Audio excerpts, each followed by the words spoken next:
had been a maintenance engineer on the deep space mining vessel Perseverance for 3 years, and in all that time, he'd never seen anything stranger than crystalline formations that sang when touched. That changed the moment he accidentally walked into the wrong decontamination chamber on Deck 7. The chamber door hissed shut behind him just as the sterilization cycle began. Purple light flooded the small space, and that's when he saw her. She stood in the center of the chamber, completely naked, her skin shimmering with an otherworldly blue-silver hue. She wasn't human, that much was obvious. Her limbs were longer and more graceful than any human's, her face angular with large, luminous eyes that seemed to hold starlight. Delicate patterns of bioluminescent markings traced along her arms and torso like living tattoos. Froze, his heart hammering against his ribs. The alien woman's eyes met his, and he saw surprise flash across her features. For a moment, neither of them moved. Then her expression changed to something he couldn't read, and her hand moved with lightning speed to a device mounted on the chamber wall. The energy weapon materialized in her grip like liquid metal forming into solid matter. The barrel glowed with the same blue-silver light as her skin, and it was pointed directly at his chest. "I can explain," said, raising his hand slowly. "Wrong door, honest mistake." She tilted her head, studying him with those impossible eyes. When she spoke, her voice was like music played through crystal. "You have seen me in the sacred state. According to the laws of my people, you must now face judgment or—" "Or what?" asked, though he was pretty sure he didn't want to know the answer. "Or accept the binding." The weapon's hum grew louder and could feel the heat radiating from its barrel. He'd heard stories about alien technology that could vaporize a human in seconds. This looked like exactly that kind of weapon. "What's the binding?" he asked, trying to keep his voice steady. Her bioluminescent markings flared brighter. "The joining of souls, what you humans call marriage." Blinked. "Marriage? You're talking about marriage." "The sacred viewing creates an unbreakable bond. You have seen my essence in its pure form. By the ancient codes of the Dominion, you are now bound to me unless you choose death." The absurdity of the situation hit him like a physical blow. He'd stumbled into the wrong room and now faced a choice between death and marrying an alien he'd known for exactly 30 seconds. In the distance, he could hear the ship's engines humming, completely oblivious to the fact that one of their maintenance engineers was about to either die or become part of an interstellar diplomatic incident. "Look," said, taking a small step forward despite the weapon trained on him. "I'm human, age 28, from Earth Colony 7. I fix things for a living. I have no idea who you are or why you're on this ship, but I'm pretty sure there's been some kind of misunderstanding." Her weapon lowered slightly, but didn't disappear. "I am of the House of 7 Moons, daughter of Overlord and heir to the throne. I was traveling in secret to negotiate trade agreements with your human confederation." "A princess? Of course it was a princess." Rubbed his forehead, wondering if this was all some kind of elaborate stress-induced hallucination. Maybe he'd been working too many double shifts and his brain had finally snapped. "So let me get this straight," he said. "Your alien royalty, I accidentally saw you naked, and now I either die or marry you." "The sacred viewing is not merely about physical form," said, her markings shifting to a deeper blue. "When it is seen in their natural state by another sentient being, it creates a spiritual connection. Your essence is now intertwined with mine." "I don't feel intertwined," said, then immediately regretted it when her weapon hummed louder. "The connection grows over time, but the law is absolute, you must choose." Looked around the decontamination chamber, noting the various alien symbols and controls he didn't recognize. This wasn't a human facility. Somehow, part of their ship had been modified or replaced with technology. No wonder he'd gotten lost. "How long do I have to decide?" he asked. "The ritual must be completed before the next moon cycle begins." "We're in space, there is no moon." His expression shifted to what might have been confusion. "Then, before your star completes its rotation." "We don't have a star either. We're in deep space between systems." For the first time since their encounter began, the alien princess looked uncertain. Her weapon wavered, and could see her processing this information. "How do your people measure sacred time?" she asked. "We use clocks, standard Earth hours and days." "Then you have one of your days to decide. If you choose death, it will be swift and honorable. If you choose the binding, we must complete the ceremony before your day ends." 24 hours to decide between death and marriage to an alien princess. Had faced some tough decisions in his life, but this was definitely a first. He looked at again, really looked at her. Despite the weapon and the threat of death, there was something about her that seemed almost vulnerable. The way she held herself, the slight tremor in her luminous markings, suggested she was as unsettled by this situation as he was. "What happens if we get married?" he asked. "I mean, what would that actually involve?" "A sacred bond that cannot be broken. You would become a prince of the Dominion with all the responsibilities and privileges that entails. We would rule together when I ascend to the throne." "Rule an alien empire," said slowly. "Me, the guy who fixes broken air recyclers for a living." "Leadership can be learned. Honor and character cannot. You faced death with courage and spoke honestly even under threat. These are the qualities of a true ruler." Wasn't sure about that. Right now, he mostly felt like someone who'd wandered into the wrong bathroom at the worst possible moment. But there was something in his voice, a note of hope mixed with resignation, that made him think she might be as trapped by this ancient law as he was. "Can I ask you something?" he said. She nodded, her weapon finally disappearing back into whatever dimensional space it had come from. "Do you want to get married? To me, I mean. Setting aside the law and everything else, is this something you'd actually choose?" Was quiet for a long moment, her markings shifting through various shades of blue and silver. "I have been promised in marriage to Lord of the Crimson Nebula since birth. It is a political alliance to strengthen our borders against the Void Hunters. I do not love him, but I accepted it as my duty." "That doesn't answer my question." "No," she said quietly, "it does not." The decontamination cycle completed with a soft chime, and the chamber door unlocked. Could leave now, walk away, and pretend this never happened. But something kept his feet planted on the deck plating. "What's a Void Hunter?" he asked. His markings flared bright red for just an instant before returning to blue. "They are death itself given form. Ancient machines left behind by a dead civilization, programmed to consume all organic life. They have been pushing into our territory for decades, destroying entire worlds. And this Lord guy is supposed to help you fight them. His fleet is powerful, and his strategic mind is sharp. The Alliance would give us the strength to push back against the Hunters." Processed this information. Alien politics, ancient killing machines, arranged marriages for political gain. It sounded like something out of a not real life. But the weapon pointed at his chest a few minutes ago had felt very real indeed. "I need to think," he said. "One day, right?" "One day. Where will you be?" "I have quarters in the diplomatic section. Deck 12, Section C." Nodded and moved toward the door. As it slid open, spoke again. "Of Earth Colony 7. He turned back to face her. "Whatever you decide, know that I will honor it. If you choose death, I will make it swift and painless. If you choose the binding—" She paused, her markings shifting to a warm gold color. "I will do my best to be worthy of your sacrifice." "It wouldn't be a sacrifice," said, surprising himself with the words. "I mean, if I chose that, it would be something else." He left before she could respond, his mind reeling with everything that had just happened. As he walked through the familiar corridors of the ship, everything looked the same but felt completely different. He passed other crew members going about their duties, none of them aware that their maintenance engineer had just been proposed to by alien royalty at Blaster Point. Back in his quarters, sat on his narrow bunk and tried to process his options. Death or marriage? Not exactly a choice he'd ever expected to face. He thought about calling his sister back on Earth Colony 7, but what would he say? "Hey, Sarah, funny story about work today." The smart choice was obviously to refuse. This was insane. He barely knew this woman, and she was from a completely different species. They probably weren't even biologically compatible. Plus, becoming alien royalty sounded like it came with responsibilities he was nowhere near qualified for. But as he sat there in the quiet of his quarters, he kept thinking about the look in his eyes. The loneliness he'd seen there, the resignation to a fate she didn't want. She was trapped by duty and ancient laws, just like he was trapped by this impossible choice. Activated his personal terminal and began searching the ship's database for any information about the Dominion. What he found made his situation even more complicated. They were one of the most advanced civilizations in this galaxy sector, with technology that made human ships look like Stone Age tools.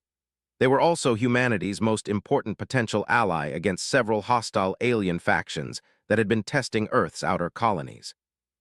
If he refused proposal and she had him killed, it would certainly complicate diplomatic relations. But if he accepted and married into alien royalty, that could complicate things even more. He was just a maintenance engineer. He fixed broken things. He wasn't trained for interstellar politics or commanding alien fleets.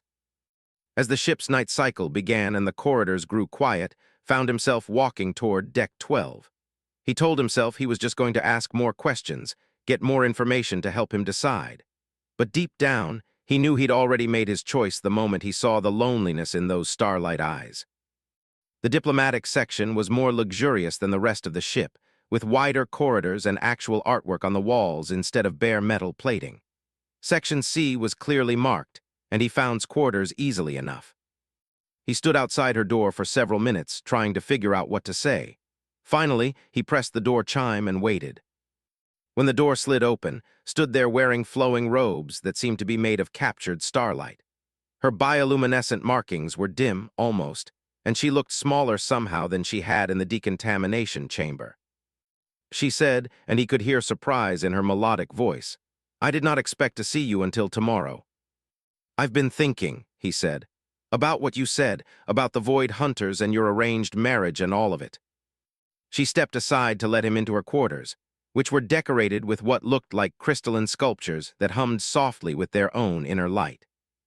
And she asked, "I have some questions about what being married to you would actually mean, day to day, I mean." Moved to a seating area that looked like it was grown rather than built, gesturing for him to join her. "Ask. Would I have to leave this ship, leave human space entirely?" "Eventually, yes, when I return to Zephyr Prime to prepare for my ascension to the throne, but not immediately." "What about my job, my life, my family back home?" "You would have new responsibilities, but contact with your family would not be forbidden. As for your work," she paused, her markings shifting to pale blue. "You spoke of fixing broken things. My people, my empire, we are broken in many ways. Perhaps that experience would serve you well." Leaned back in the strange, comfortable chair and studied her face. "What about love?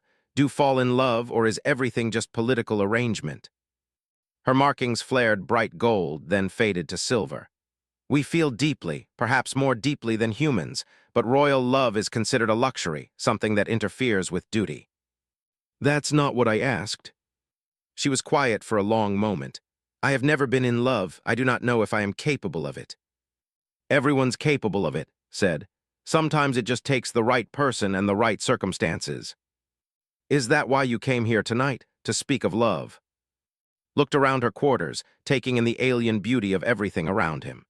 When he'd woken up this morning, the biggest decision he'd faced was whether to have coffee or tea with breakfast. Now he was sitting in alien royal quarters, discussing love and marriage with a princess who could vaporize him with a thought. "I came here because I realized something," he said. "I've spent my whole life fixing broken machines, following other people's plans, staying safe and predictable. Maybe it's time I took a risk on something bigger." Markings began to glow brighter, cycling through shades of blue and gold. "Are you saying?" "I'm saying yes, to the binding, the marriage, whatever you want to call it, but I have conditions." "Name them." "First, I want to understand exactly what we're getting into. The ceremony, the legal implications, what happens after. I'm not going into this blind." "Agreed." "Second, I want honesty between us. No political double talk, no hidden agendas. If this is going to work at all, we need to trust each other." "Also agreed." "And third," paused, knowing this was the big one, "I want a real marriage, not just a political arrangement or a legal formality. If we're doing this, I want us to actually try to make it work, to build something real between us." Stood and moved to one of the crystalline sculptures, touching it gently. The humming grew louder, taking on an almost musical quality. "That may be the most difficult condition of all," she said quietly. "I do not know how to be a wife, only how to be a princess." "I don't know how to be a prince either," said, standing to join her by the sculpture. "I guess we'll have to figure it out together." She turned to face him, and for the first time since they'd met, she smiled. It transformed her entire face, making her look younger and more human despite her alien features. Together, she repeated, as if testing the word. I like the sound of that. Reached out slowly, giving her plenty of time to pull away, and gently took her hand. Her skin was warm and incredibly soft, with a slight luminescent glow where their skin touched. So, he said, when do we get married? The ceremony can be performed tomorrow during your ship's day cycle. But first, there are preparations to make, rituals to observe. What kind of rituals? The joining of souls requires specific conditions. Sacred elements, ancient words, the blessing of the 7 moons. She paused. Although we will have to adapt for the lack of actual moons. Can we do it here, on the ship? The ceremony can be performed anywhere, as long as the proper elements are present and the words are spoken with sincere intent. Squeezed her hand gently. Then let's do it. Let's get married and see what happens next. As they stood there together in the soft light of the alien crystals, couldn't help but think that this was either the best decision he'd ever made or the worst.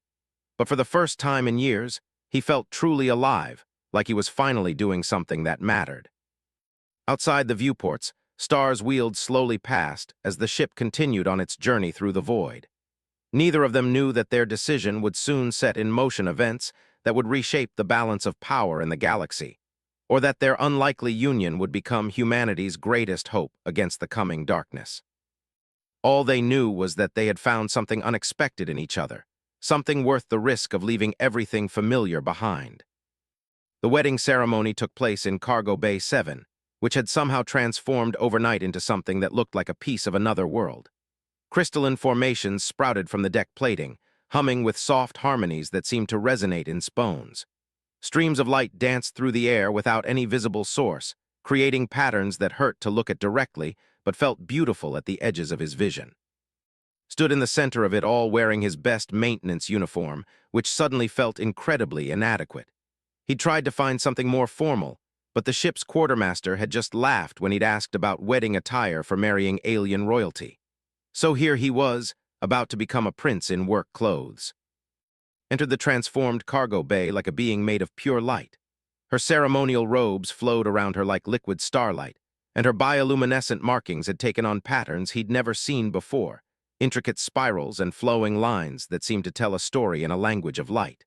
She carried a crystalline staff that sang with its own voice, harmonizing with the strange music that filled the air. "You look beautiful," said as she approached, and he meant it. She looked like something out of a dream, too perfect and otherworldly to be real. "As do you," she replied, and the warmth in her voice told him she meant it too, despite his decidedly non-royal appearance. "Are you ready for this?" Looked around at the impossible beauty she'd created in what had been an empty cargo bay just hours before. "I don't think anyone could be ready for this, but yes." The ceremony itself was unlike anything could have imagined. Spoke words in her own language that seemed to make the air itself vibrate, while the crystalline formations responded with increasingly complex harmonies. She touched his forehead with the singing staff and felt something shift inside him, as if a door had opened in his mind that he'd never known was there. Then it was his turn to speak the human words of commitment she'd asked him to choose. He thought long and hard about what to say, finally settling on something simple but true. "I promise to stand with you, to trust you, and to help you carry whatever burdens come with being who you are. I promise to try to be worthy of the faith you're placing in me, even though I have no idea what I'm doing. And I promise that whatever happens next, we'll face it together." As the last word left his mouth, the light in the bay flared to blinding intensity for just an instant. Once vision cleared, he felt different. Not physically, but something deeper had changed. He could sense emotions at the edge of his consciousness, feel her presence in a way that went beyond the physical. "The bond is formed," she said, and her voice now carried harmonics he could hear with senses he'd never known he possessed. "We are joined." The celebration was brief. Captain had grudgingly given them use of the officers' lounge for a small reception, but it was clear she wanted this whole diplomatic situation resolved as quickly as possible. The few crew members who attended seemed torn between curiosity and concern about what their maintenance engineer had gotten himself into. It was Chief Engineer who pulled aside during the reception and asked the question everyone was thinking. "What the hell are you doing? Yesterday you were fixing broken recyclers, and today you're married to alien royalty. Do you have any idea what kind of political mess this could create?" looked across the lounge to where was graciously accepting congratulations from Doctor and trying to explain wedding customs to the ships. She caught his eye and smiled, her markings flashing warm gold, and he felt that new sense of connection pulse between them. "I know it's crazy," he said but sometimes crazy is the only option that makes any sense. "That's the thing I've ever heard." "Yeah, probably, but I'm going with it anyway." The reality of what he'd done really hit later that evening when he and were alone in her quarters, trying to figure out the practical arrangements of their new situation. They'd agreed to share her larger accommodations, but the alien furniture wasn't exactly designed for human use, and the cultural differences in sleeping arrangements were proving complicated. "Your people sleep in darkness," observed, watching him struggle with the light controls. "Mine require some illumination to maintain proper health." "I can adapt," said, finally managing to dim the crystalline formations to something like moonlight. "What about the temperature? Is this comfortable for you?" "I run warmer than humans. The cold of your ship is challenging." They were both being very polite, very careful, but could sense the uncertainty beneath the courtesy. They barely knew each other, and now they were married and trying to share living space. The magnitude of what they'd committed to was starting to sink in. "This is weird, isn't it?" said, abandoning his attempts to configure the alien sleeping platform. "I mean really weird." Made a sound that might have been laughter. "Extremely weird. In all the scenarios I imagined for my life, marrying a human maintenance engineer was not among them." "What did you imagine?" She settled onto the sleeping platform with fluid grace, her robes arranging themselves around her like they had their own intelligence. "Duty, ceremony, strategic marriages and political necessity, a life of service to my people with little room for personal desire. And now I have a husband who asks me what I want instead of telling me what I must do. It is disturbing." Laughed despite himself, disturbing in a good way or a bad way. "I am not certain yet." They talked late into the ship's night cycle, sharing stories of their respective worlds and trying to bridge the gaps between their experiences.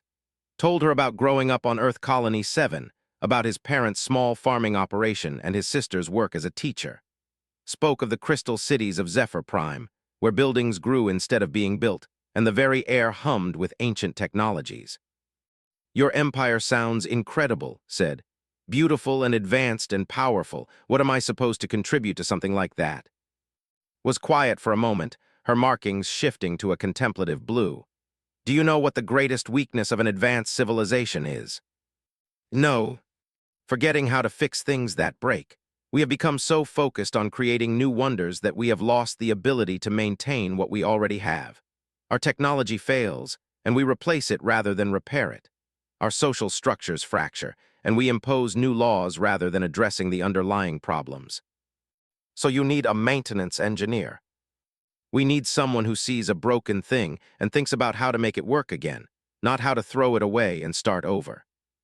The conversation was interrupted by an urgent chiming from the ship's communication system.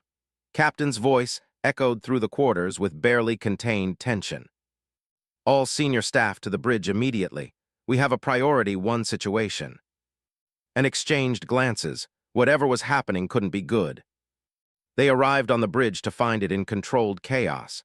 The main viewer showed what looked like empty space, but the sensor readings told a different story.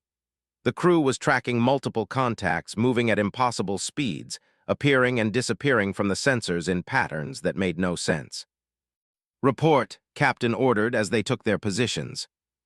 "Unknown contacts appeared on long-range sensors approximately 10 minutes ago," Lieutenant Yates said from the tactical station. "They're moving faster than anything in our database, using some kind of stealth technology we can't penetrate." Felt tense beside him, her markings flaring bright red.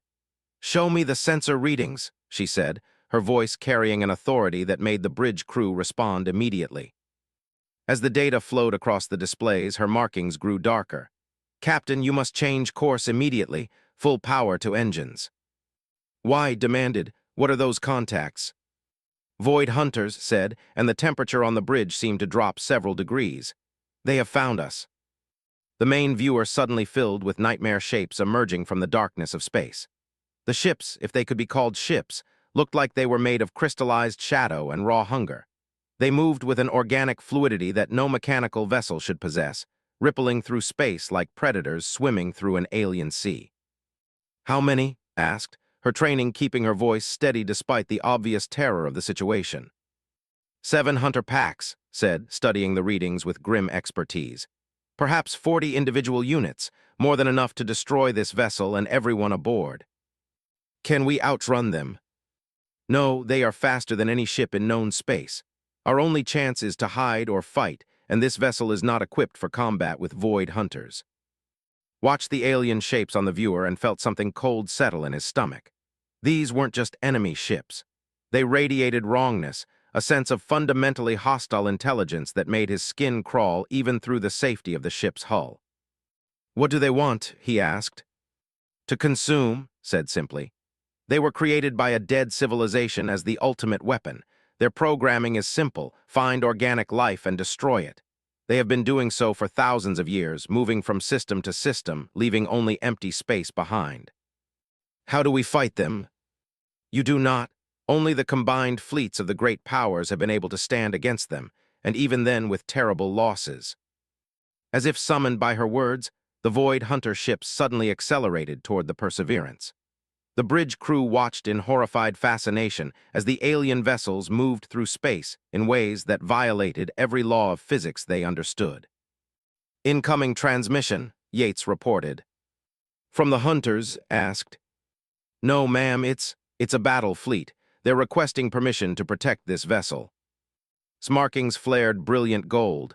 "My father's fleet," she said. "They must have been tracking me." The viewer split to show both the approaching Void Hunters and the ships materializing from hyperspace. The contrast was stark. Where the Hunters looked like living nightmares, the vessels were works of art, graceful and beautiful even as they bristled with obviously powerful weapons. "Princess," a commanding voice filled the bridge, speaking in accented English. "You will withdraw to a safe distance while we engage these abominations." Admiral replied, "I am not alone. This vessel carries my bonded mate." The silence that followed was profound. Could practically feel the shock radiating from the fleet. "Your bonded mate." The Admiral's voice finally came back, carefully controlled. "I have taken a human husband. We are joined by the sacred laws." Another long pause. "We will discuss this after we deal with the immediate threat. All vessels engage the Hunters. Protect the human ship at all costs." What followed was unlike anything had ever seen. The space around the Perseverance became a light show of incredible beauty and terrible violence. The ships moved like dancers, their weapons painting streams of coherent energy across the darkness. The Void Hunters responded with weapons that seemed to tear reality itself, creating wounds in space that hurt to look at. "We should help," said, watching the battle unfold. Howe asked. "We have mining lasers and basic shields. This is beyond anything we're equipped for." "There might be a way," said slowly, "but it would be extremely dangerous." "What are you thinking?" asked, feeling her tension through their new bond.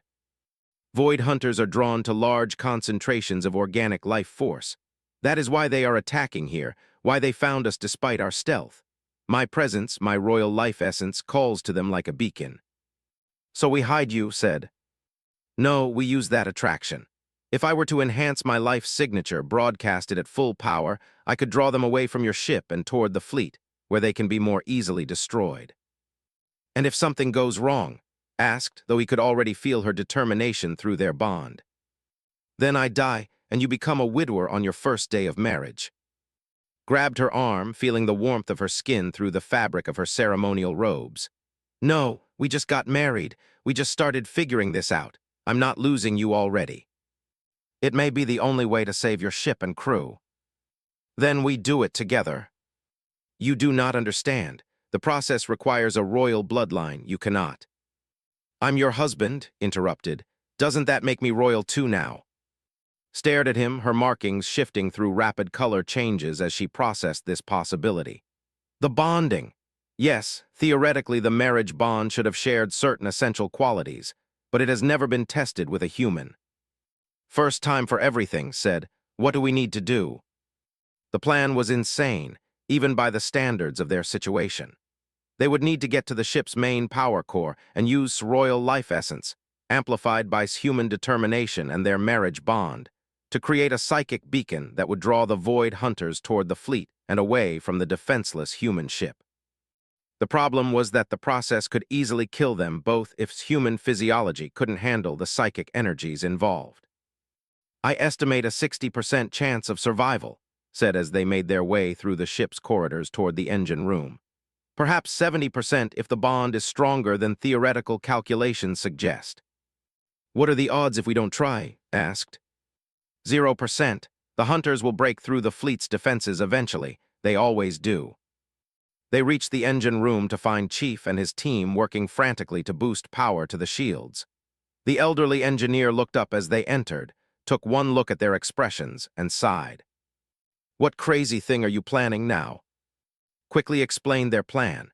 Listened with growing alarm, occasionally glancing at the power core readings as if they might provide some easier solution. "You want to what to my power core?" he said when finished. "Do you have any idea what kind of feedback that could create? We could lose main power, life support, everything." "We'll lose it all anyway if the hunters break through," pointed out. "Assuming this even works, you're talking about using alien psychic powers we don't understand with a human brain that's not designed for it. This is beyond experimental. This is suicidal." "Probably," agreed, "but it's the only chance we have." Looked between and, taking in their joined hands, and the way her bioluminescent markings seemed to pulse in rhythm with his heartbeat. "Ah, hell," he muttered. "Young love makes people do stupid things, but maybe stupid is what we need right now." The setup took precious minutes while the battle raged outside. Had to adapt her people's psychic amplification techniques to work with human technology, creating a hybrid system that existed as much in her mind as in the ship's hardware. "The key is synchronization," she explained as she made final adjustments to the improvised apparatus. "Our thoughts, our emotions, our life forces must align perfectly or the energies will tear us apart." "How do we do that?" "Trust, complete, absolute trust in each other and in the bond between us." Looked at this alien woman he'd married less than 24 hours ago, whom he barely knew, but to whom he was now connected in ways he couldn't fully understand. Trust seemed like an inadequate word for what she was asking. "I trust you," he said simply and meant it. The process began with a low humming that seemed to come from everywhere at once. The markings flared brighter than had ever seen them, and he felt power flowing through their joined hands like electricity made of pure thought. At first, it was beautiful. He could feel his mind touching his, could sense her memories and emotions flowing past like a gentle river. He saw glimpses of her childhood on Zephyr Prime, felt her loneliness as a royal heir, understood her fears about the coming war with the Void Hunters. Then the power began to build, and beautiful became overwhelming. The energy flowing between them turned from a gentle current to a raging flood. Felt his consciousness expanding beyond the confines of his human brain, stretching out to encompass the ship, the battle, the vast darkness of space itself. Through their amplified connection, he could feel the Void Hunters as alien minds of pure hunger and hatred. They were ancient beyond human comprehension, driven by programming that reduced all existence to simple categories: organic life to be consumed, inorganic matter to be ignored. And they felt him and broadcasting their combined life force like a beacon in the darkness. The hunter ships began to turn, drawn away from their attack on the human vessel and toward the source of that irresistible call. "It's working," gasped, though speaking felt like trying to communicate through an avalanche. "They're taking the bait." "Hold on," said, her voice echoing strangely in his amplified consciousness. "The hardest part comes now." She was right. As more Void Hunters focused their attention on their beacon, the psychic pressure increased exponentially. Felt like his mind was being stretched on a rack, pulled in directions that didn't exist in normal space. His human brain simply wasn't designed to handle this kind of energy flow. But just as he thought he might lose himself entirely in the overwhelming flood of power, he felt something else. The bond between them, the marriage connection they'd formed in the crystalline ceremony, began to act like an anchor. His alien strength supported his human fragility, while his human determination reinforced her royal training. Together, they became something greater than either could have been alone. The beacon flared to its maximum intensity, and every void hunter in the battle zone turned toward them like sharks sensing blood in the water. But now they were flying directly into the concentrated firepower of the fleet, which had repositioned to take advantage of the distraction. The battle turned decisively. Caught between their hunger for the psychic beacon and the devastating firepower of Admiral's ships, the Void Hunters found themselves trapped in a deadly crossfire.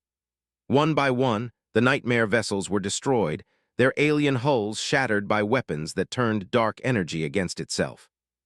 When the last Hunter ship fell silent and finally allowed the beacon to fade, they collapsed together beside the humming power core, exhausted but alive, their minds still echoing with the aftershocks of what they'd accomplished. "Well," said, checking his instruments with obvious relief. "That was insane, but it worked." Helped to her feet, marveling at how solid and real she felt after their shared journey through psychic space. "Are you okay?" "I am changed," she said slowly. "The bond between us is much stronger now. I can feel your thoughts, your emotions as clearly as my own." Realized she was right. He could sense her exhaustion, her relief, and underneath it all, something that might have been love beginning to grow. "Is that good or bad?" he asked. "I am not certain yet, but I think I would like to find out." Before he could respond, the ship's communication system crackled to life with Admiral's voice.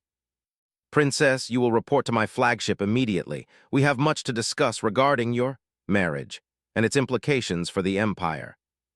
And looked at each other, both sensing that their adventure was far from over. If anything, they had just stepped onto a much larger stage, where the stakes would be higher and the challenges greater than anything they'd faced so far. But they would face them together, bonded by choice and strengthened by shared trials. Whatever came next, they were ready for it. Admiral's flagship was a city in space, so massive that the Perseverance looked like a shuttle craft docked alongside it. Tried not to gawk as they were escorted through corridors that soared hundreds of feet overhead, filled with impossible architecture that seemed to grow from the walls rather than being built. "Try not to stare," whispered as they walked. "My people value composure above almost everything else." "Your people live in flying palaces," whispered back. "A little starring seems reasonable."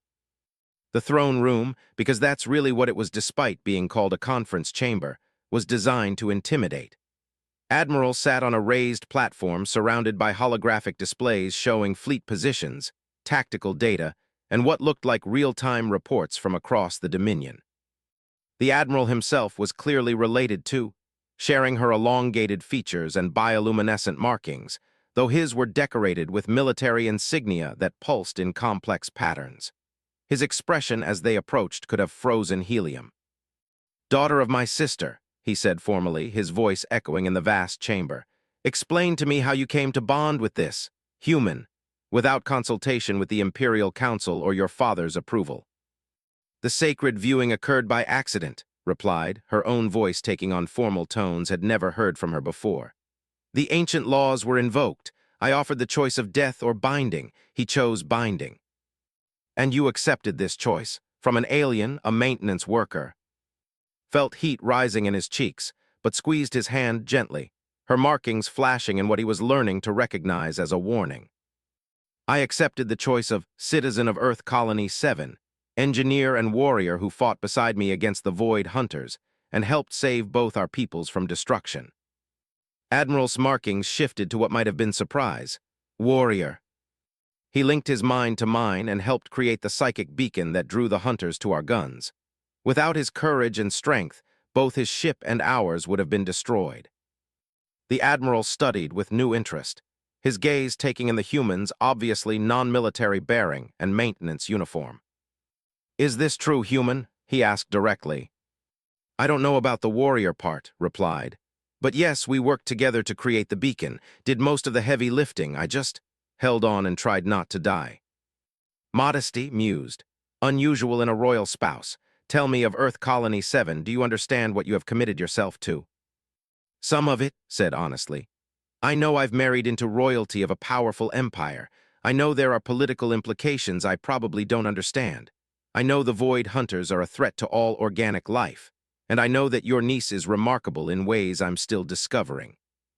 Smarkings shifted again, this time to what hoped was amusement rather than annoyance. At least you are honest about your ignorance. That shows wisdom. The Admiral touched several controls on his command throne, and the holographic displays around them changed to show star maps and fleet positions. The political situation is more complex than you realize. The Imperial Council had arranged for to marry Lord of the Crimson Nebula. This alliance was crucial for our defense against the Hunters. And now that alliance is impossible, said, understanding the implications. Indeed, Lord is displeased with this development. He has withdrawn his fleet support and is demanding compensation for the insult to his honor. What kind of compensation? Asked, though her markings suggested she already suspected the answer. Your death, nephew by marriage, and the dissolution of this illegal bonding. The temperature in the throne room seemed to drop several degrees. Felt's tension through their bond and realized she was calculating combat odds, preparing for the possibility that they might have to fight their way out. That's unfortunate, said carefully. What does the Imperial Council say about Lord's demands? The Council is divided. Half believe that the ancient laws must be respected, that your bonding is legally valid regardless of the political inconvenience. The other half believe that the Empire's survival outweighs individual legal rights. And what do you believe, Uncle? Asked. Admiral was quiet for a long moment, his markings cycling through complex patterns that was beginning to understand represented deep thought among. I believe, he said finally, that the Empire needs new strategies to survive the Hunter threat. Lord's fleets are powerful, but his tactical thinking is traditional. Perhaps it is time for less traditional approaches. He manipulated the holographic displays again, showing them a three-dimensional map of local space.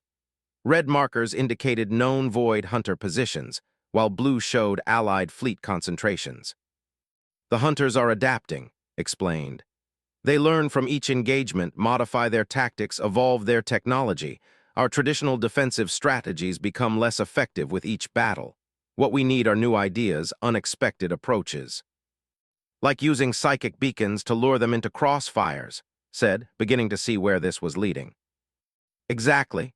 Your success today was the first tactical innovation we have achieved against the Hunters in decades. It saved both our fleets and proved that cooperation between our species can produce results neither could achieve alone. So you support the marriage? I support whatever gives the Empire the best chance of survival. If that means accepting a human into the royal family, then so be it. Smarkings flared bright gold, and if the Council disagrees, then we will have to convince them. Fortunately, you have given me excellent ammunition for that argument. Admiral touched more controls, and new displays appeared showing detailed analysis of the recent battle. Charts and graphs demonstrated the effectiveness of the psychic beacon strategy, projecting how it might be adapted for larger engagements. Your bonding has created a new type of warfare, he said. Human determination combined with psychic abilities. It could be the edge we need to finally push back the Hunters. You want to create more human pairs? Asked. I want to explore the possibilities, but first we need to establish the precedent. We need to make your marriage not just legally valid, but politically advantageous. How do we do that? The Admiral smiled, an expression that made his bioluminescent markings dance with predatory satisfaction. By winning a war. The plan that Admiral outlined was ambitious to the point of insanity. Intelligence reports indicated that a major Hunter fleet was massing at the edge of the Crimson Nebula, preparing for an assault that could break the Empire's outer defenses. Traditional tactics called for a defensive strategy, falling back to more fortified positions and hoping to wear down the attackers through attrition. Instead, proposed a preemptive strike using the psychic beacon tactics that, and had pioneered. Multiple human pairs would create a coordinated series of beacons, drawing Hunter ships into carefully prepared kill zones while disrupting their ability to coordinate their attacks. The risk is enormous, he admitted as they studied the tactical projections. If we fail, we lose not only the battle but several irreplaceable royal bloodlines. The Empire might not survive such losses. And if we succeed, asked, we demonstrate that cooperation with humanity is not just politically expedient but militarily necessary. The Council will have no choice but to support expanded alliances with human colonies. Studied the star charts, trying to understand the full scope of what they were proposing. How many would be willing to bond with humans? Fewer than would be ideal, admitted. The prejudice against alien bonding runs deep in our culture, but there are enough volunteers among the younger nobles to create a functional strike force. Volunteers sounded surprised. Your success has not gone unnoticed among the court. Several of my younger officers have expressed interest in exploring similar bonds, particularly those who have served on ships with human crew members. Over the following days, the flagship became a center of frantic preparation, as the most unusual military unit in galactic history took shape. Found himself transformed from maintenance engineer to tactical consultant, working with strategists to adapt human technology and thinking to alien warfare. The volunteers were a mixed group. Some were younger nobles looking for adventure, others were career military officers intrigued by the tactical possibilities. The humans were mostly volunteers from Earth colonies who had served with forces and understood something of their culture. The bonding ceremonies were smaller than had been, but no less significant. Watched as couples from two different species committed themselves to partnerships that would fundamentally change both their lives and their capabilities. This is either the most romantic thing in the galaxy or the most terrifying, said Commander Sarah after her own bonding ceremony with a young noble named. I'm honestly not sure which. Why not both? Suggested, feeling some amusement through their bond as she joined the conversation. The terror makes it more romantic, agreed. Shared danger has a way of clarifying what truly matters. Training for the new tactics was intense and occasionally dangerous. The psychic beacon technique required precise coordination between human determination and mental abilities. Too little synchronization and the beacon failed to form. Too much and the mental feedback could damage both partners. And found themselves at the center of the training program, their successful partnership serving as a model for the others. It was strange being treated as experts in something they'd only tried once, but their bond had indeed grown stronger and more stable since their first desperate attempt. The key is trust, explained to a group of newly bonded pairs during one training session. You must be willing to let your partner's mind touch yours completely, to share not just thoughts but the deepest parts of yourself. And you have to be willing to be vulnerable, added.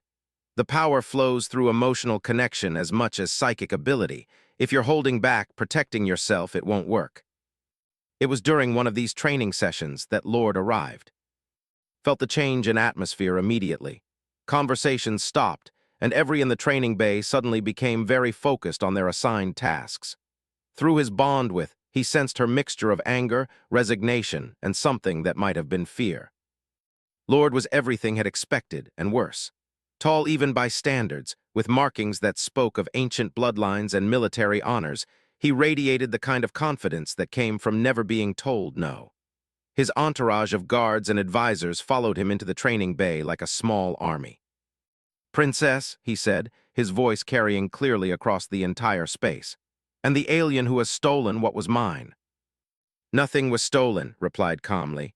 The ancient laws were followed. The bonding is legal and binding.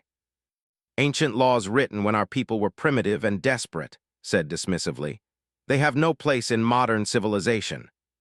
Stepped forward, feeling every eye in the bay on him. Lord, I presume I've heard a lot about you. Have you indeed, human, and what have you heard? That you're an honorable leader who puts the Empire's welfare above personal ambition, said carefully. That your strategic mind and fleet command have been crucial in holding the hunter threat at bay. His markings shifted in what might have been surprise at the respectful response. I see you have been well briefed on diplomacy. Actually, I was just being honest. What you've accomplished against the hunters is impressive by any standard. Flattery will not return what you have taken. I haven't taken anything, said, feeling support through their bond. I've accepted a gift that was freely offered. The question is whether we can find a way to work together for the good of all our peoples. Work together? His voice carried dangerous amusement. What could you possibly offer me, maintenance worker? Gestured toward the training pairs around them, humans and working together to master techniques that had never existed before. A chance to win a war instead of just surviving it.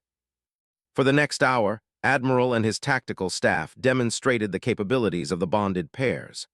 They showed projections of the upcoming battle, explained how the beacon tactics could disrupt hunter coordination, and outlined the strategic advantages of human cooperation. Listened with the attention of a professional military officer, asking sharp questions and challenging assumptions. Had to admit that the Lord's reputation for tactical brilliance was well-deserved. The strategy has merit, admitted when the briefing concluded. But it is untested on this scale. You are gambling the Empire's future on a technique that has been tried exactly once. And it worked perfectly that one time, pointed out. Sometimes you have to take risks to achieve victory. Easy words from someone with little to lose. I have everything to lose, said, feeling sudden anger flare through his bond with. My wife, my new life, the future we're trying to build together. Don't talk to me about having nothing at stake. Studied him with new interest. You truly care for her.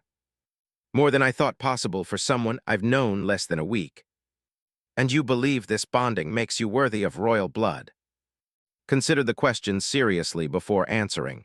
No, but I believe it makes me willing to do whatever it takes to prove myself worthy. That has to count for something. The silence stretched long enough to become uncomfortable before spoke again. I withdraw my demand for your death, he said formally. The bonding will stand, as will your place in the royal family. Felt relief flood through him, and simultaneously, thank you. Do not thank me yet. In exchange for accepting this union, I require that you prove its value in combat. You will lead the beacon teams in the upcoming battle.